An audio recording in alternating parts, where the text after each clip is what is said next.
मोदी जी के एक फैसले से पूरे भारत में हड़कंप मचा हुआ है। देश के अंदर इस बात की चर्चा हो रही है कि मोदी जी ने जो तीसरे टर्म में कड़े और बड़े फैसले लेने की बात की थी, अब उसकी शुरुआत मोदी जी ने कर दी है।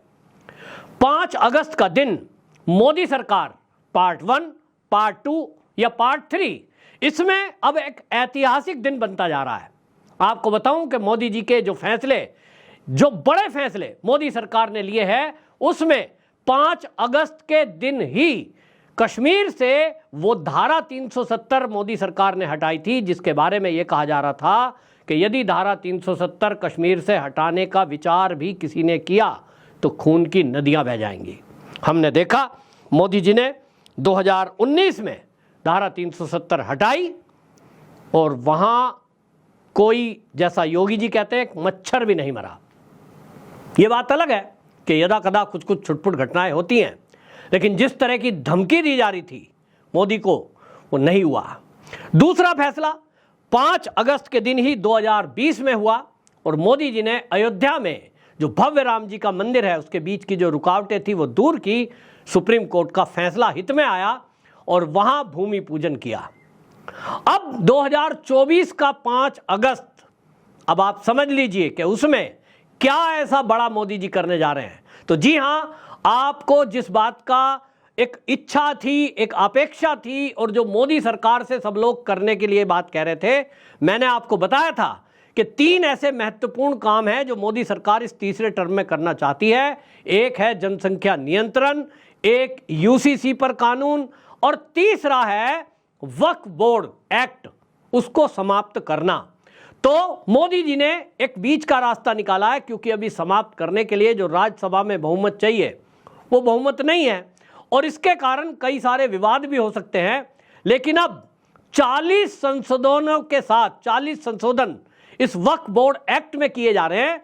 जो वक्फ बोर्ड एक्ट नेहरू ने बनाया, इंदिरा गांधी ने उसको और स्ट्रॉन्ग किया, राजीव गांधी ने उसको फिर से कई शक्तियां दी और मनमोहन सिंह, जब उनको यह लग गया 2013 में कि सरकार जाने वाली है, मुस्लिमों को खुश करने के लिए किस तरह से उनको रिझाने के लिए क्या ऐसा किया जाए, तो वक्फ बोर्ड में उन्होंने ऐसे कड़े प्रावधान कर दिए, उसमें संशोधन करके दिल्ली की प्राइम लोकेशन की 123 संपत्तियां उनको दी, जिसकी कीमत आज खरबों में है, अरब नहीं, खरबों में बैठती है। ऐसी संपत्तियों का अधिकार, और उसमें जो कानून का परिवर्तन किया उसमें यह कि जो भी जमीन पर वक्फ बोर्ड वाले हाथ रख दें कि ये जमीन हमारी है, चाहे वो देश की संसद हो, फिर चाहे वो कोर्ट हो, फिर चाहे वो स्टेडियम हो, फिर चाहे वो एयरपोर्ट हो, वो कहें कि ये हमारी, तो जिसको वो अपनी बता रहे हैं, दूसरा बंदा जो ये दावा कर रहा है कि नहीं नहीं ये तो हमारी है, उसको सिद्ध करना पड़ेगा। और सिद्ध भी कहां करना पड़ेगा? ये असीमित शक्तियां देते हुए मनमोहन सरकार पार्ट 2 यानी यूपीए 2 ने ये शक्तियां दे दी कि ये सब वक्फ बोर्ड का ही जो एक बोर्ड है उसी में इसको चुनौती दी जाएगी, वहीं हियरिंग होगी, कोई कोर्ट इस पर सुनवाई करने का अधिकार नहीं रखता। इसके बाद मनमानी शुरू हुई और देश में सरकारी संपत्ति, सरकारी जमीनों को कब्जाने का खेल शुरू हुआ। आज की डेट में सेना और रेलवे के बाद यदि सबसे ज्यादा प्रॉपर्टी किसी के पास है तो वो वक्फ बोर्ड के पास है। और आज आलम यह है कि अभी भी कई राज्यों में सरकारी भूमि, स्टेडियम, यहां तक कि अस्पताल और कई ऐसी संपत्तियां हैं जहां अभी भी लोग रह रहे हैं। आपको जान के ताज्जुब होगा कि एक पूरा का पूरा गांव, 1500 साल पुराना मंदिर, उसको कह दिया गया कि ये तो वक्फ बोर्ड की संपत्ति है। कोर्ट में कोई सुनने वाला नहीं है, क्योंकि मोदी सरकार से पहले जब कांग्रेस की सरकार यहां पर थी 2014 तक, उनको यह दिख रहा था कि सरकार जा सकती है, तो जाते जाते उन्होंने ऐसा कड़ा कानून बना दिया कि जिस पर दावा कर दें वो कोर्ट के चक्कर काटता रहेगा, कोर्ट उसमें दखल कर ही नहीं सकती। और इसलिए मोदी सरकार ने इस पर विचार किया कि सरकारी संपत्तियां कब्जाई हुई हैं। आपको जान के आश्चर्य होगा, आपको बताता हूं, 8.7 लाख, 8.7 लाख संपत्तियां वक्फ बोर्ड के पास है। आज की डेट में 9.4 लाख, लगभग 9.5 लाख एकड़ भूमि ये वक्फ बोर्ड के पास है। और इसमें अधिकांश भूमि वो है जो कब्जाई हुई है सरकार की। ये वक्फ बोर्ड क्यों बनाया?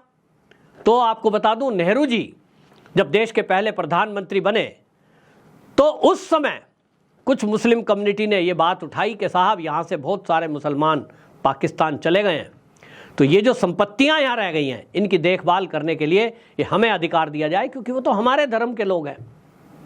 आपको जान के ताज्जुब होगा कि अल्पसंख्यकों के नाम पर मुसलमानों को ये छूट दी गई कि जो मुस्लिम यहाँ से अपनी संपत्ति छोड़कर चले गए उसको शत्रु संपत्ति कह करके उस पर कोई किसी और का अधिकार नहीं है, ना सरकार ले सकती है, वक्फ बोर्ड उसकी निगरानी करेगा। और आपको बताएं कि इस सब मामले में 1954 में नेहरू जी ने वक्फ बोर्ड बनाया।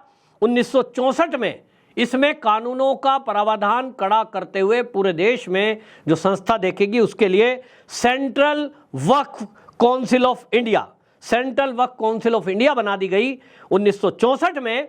और 32 राज्यों में जो बनाए गए वो स्टेट बोर्ड बना दिए गए।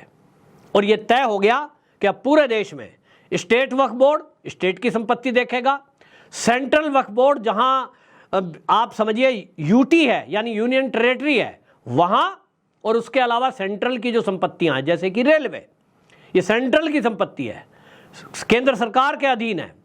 वैसा इसी तरह एयरपोर्ट, एविएशन मिनिस्ट्री, ये सेंट्रल सरकार की अंदर में आते हैं। इन सब पर वक्फ बोर्ड अगर ये दावा कर दे कि साहब फला एयरपोर्ट तो ये हमारी भूमि पे है, रेलवे की भूमि, उस पर वक्फ बोर्ड दावा करती है। और इसलिए आप देखते होंगे कि कई मामले सुप्रीम कोर्ट में लटकते भटकते हैं, उस पर आपत्ति जताता है कि साहब ये तो हमारी है। फिर आपको प्रूव करना होगा।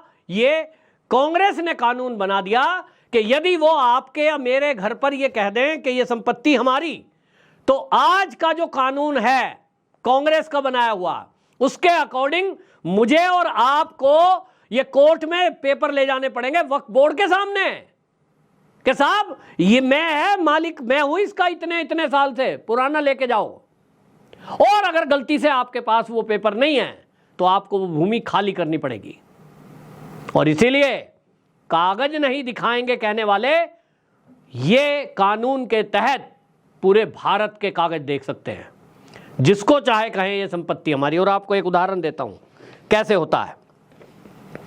आपको कुछ संपत्तियों के बारे में बताता हूं जो आपको जान के ताज्जुब होगा कि किस तरह से जमीनों पर कब्जे करवाए गए।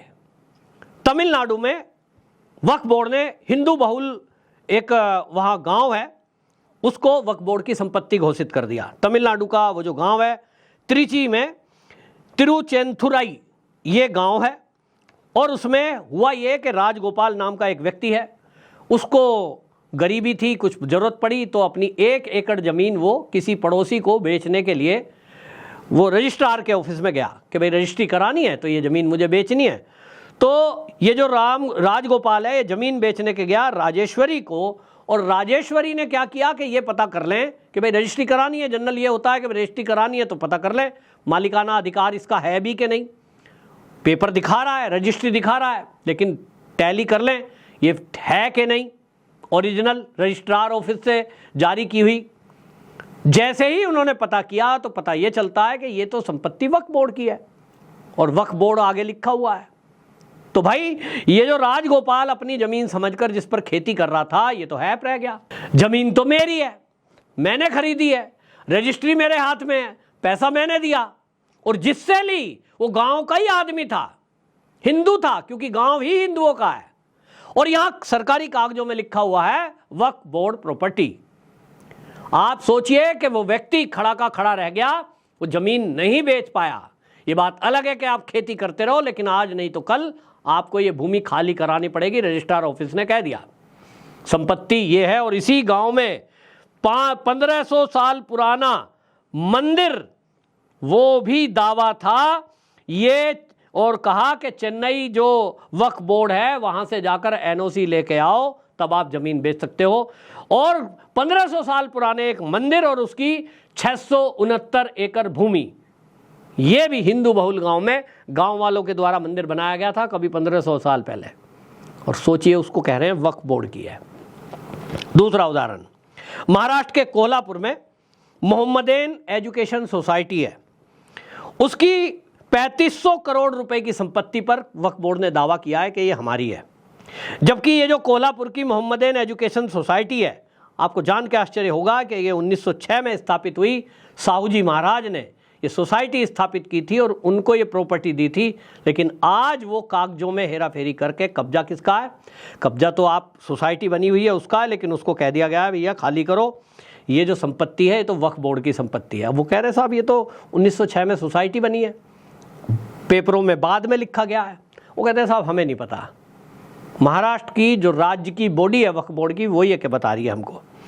आपको जान के आश्चर्य होगा, कलकत्ता का हाई कोर्ट वक्फ बोर्ड की ज़मीन में है, सीएम का ऑफिस वक्फ बोर्ड की ज़मीन में है, एयरपोर्ट कलकत्ता का, ईडन गार्डन स्टेडियम, मोहन बागान और देश का ताजमहल, इस पर भी दावा वक्फ बोर्ड का है। और इसलिए आपको बताएं कि मोदी सरकार ने अब इस पर तय किया कि वो 40 प्रस्ताव के साथ इसमें संशोधन करेंगे और जो ये पावर्स कांग्रेस की सरकार में इनको जमीनों की लूट की दी गई और किसी भी संपत्ति को ये कब्जा लें, इसके बारे में अब ये तय किया गया है कि जो संपत्तियां वक्फ बोर्ड खाली नहीं करेगा सबका सत्यापन होगा। केंद्र सरकार ये कानून लाने जा रही है कि सबको दोबारा से देखा जाएगा कौन सी संपत्ति ऐसी थी जो 1947 में जो देश छोड़कर मुसलमान गए, क्योंकि उस समय कानून बनाया गया था उन्हीं के लिए, उसके बाद कौन कौन सी जमीनों पर वक्फ बोर्ड ने कब्जा किया है। ऐसी बहुत सारी शिकायतें हैं कि उन जमीनों को बेचकर कहीं मॉल बन गया है, कहीं शॉप बन गई है, कहीं उसको जो है किराए पर दे दिया गया है, जबकि अल्लाह के नाम पर भूमि ये जो लोग दान देते हैं वक्फ बोर्ड वो ज़मीन भी लेती है और उसको बेचने का अधिकार किसी को नहीं है। ऐसे भी घोटाले घपले हमने देखे थे, महाराष्ट्र के अंदर भी घोटाला खुलने को आया था, वक्फ बोर्ड के चेयरमैन, दिल्ली में भी हमने देखा था अमानतुल्लाह खान के ऊपर आरोप लगे थे कि उन्होंने वक्फ बोर्ड की ज़मीन में घोटाला किया है। और इस तरह से जब जांच होगी तो पता लगेगा पूरे देश में कितना बड़ा खरबों अरबों रुपए का घोटाला निकलकर सामने आएगा। सरकारी ज़मीनों पर कब्जा करना, फिर उसको वक्फ बोर्ड की संपत्ति ऐड करना, फिर उसको अपने हिसाब से मॉल वॉल बना करके, दुकानें बना करके बेचना या किराया लेना, और वक्फ बोर्ड पूरा जो चेयरमैन समेत लोग होते हैं वो खरबपति बन गए, माला माल हो गए। कम्युनिटी गरीब है लेकिन वो माला माल हो गए। इन सबकी संपत्तियों की जांच तभी होगी जब ये सिद्ध हो जाए कि ये इनके पास जो पैसा आया है अवैध है, और इसीलिए ओवैसी समेत पूरे मौलाना इस पर बौखलाए हुए हैं। बहरहाल मोदी सरकार इस पर अंकुश लगाने जा रही है और अब ये सारी प्रॉपर्टियां जितनी भी हैं वक्फ बोर्ड जिनका दावा कर रहा है, इनकी जांच होगी और जांच में जो भी ऐसी भूमि पाई जाएगी, अगर उनको तोड़ा नहीं जाता है तो उनसे किराया वसूला जाएगा। अब देखना होगा आगे क्या होता है, लेकिन इतना तय है कि एक बहुत बड़ा फैसला मोदी सरकार ये करने जा रही है और अब जो मनमानी इनकी चल रही थी उसमें भी संशोधन कर दिया जाएगा। अब कहा यह जा रहा है, कानून के जानकार बता रहे हैं कि इसमें ऐसा प्रावधान मोदी सरकार करने जा रही है कि अभी तक जिन संपत्तियों की सुनवाई भारत की कोर्ट में नहीं हो सकती थी, ऐसा प्रावधान कांग्रेस ने डाला था, अब ये सुनवाई कोर्ट में होगी, यानी कोर्ट का ही फैसला अंतिम होगा। फिर से वही नियम लागू होगा जो नेहरू के और इंदिरा के समय में था, लेकिन इसको राजीव गांधी के समय में और मनमोहन के समय में इसमें कुछ चीजें ऐड करके ऐसा बना दिया गया कि ये जो चाहे सरकारी जमीन कब्जा रहे थे, जिसकी चाहे प्राइवेट बंदे की जमीन कब्जा रहे थे और कोई बोलने वाला नहीं था। सवाल ये भी उठेगा कि जब देश का बंटवारा हुआ तो हिंदू भी बहुत ऐसे थे जो यहां से हिंदू छोड़कर गए, तो उनकी जमीन का क्या हुआ, उस पर आज तक किसी ने कोई बात नहीं की और हिंदुओं को यह अधिकार भी किसी ने नहीं दिया कि जो हिंदू यहां अपने प्रॉपर्टी छोड़ के गए उनको भी कोई हिंदू की संस्था अपने पास रखती। ऐसा कोई प्रावधान नहीं किया गया। ये कांग्रेस का चरित्र हम सबको समझना होगा। आपकी क्या राय है इस राय में कि मोदी सरकार जो नया कानून ला रही है, कानून तो नहीं कह सकते, संशोधन है, जो संशोधन करने जा रही है और इनको जो अपार ताकत वक्फ बोर्ड को कांग्रेस सरकार में दी गई उसको समाप्त करके अब वो अधिकार केवल रहेंगे जिसमें सरकारी प्रॉपर्टी पर जो कब्जे हैं उसकी चेकिंग होगी, और अगर वो सरकारी संपत्ति पाई जाती है, कब्जा अवैध पाया जाता है, वो भूमि वापस सरकार लेगी। ये भी उस नए जो ड्राफ्ट है उसके अंदर ये प्रावधान डाला है। आपकी राय क्या है जरूर कमेंट बॉक्स में लिखें। वंदे मातरम।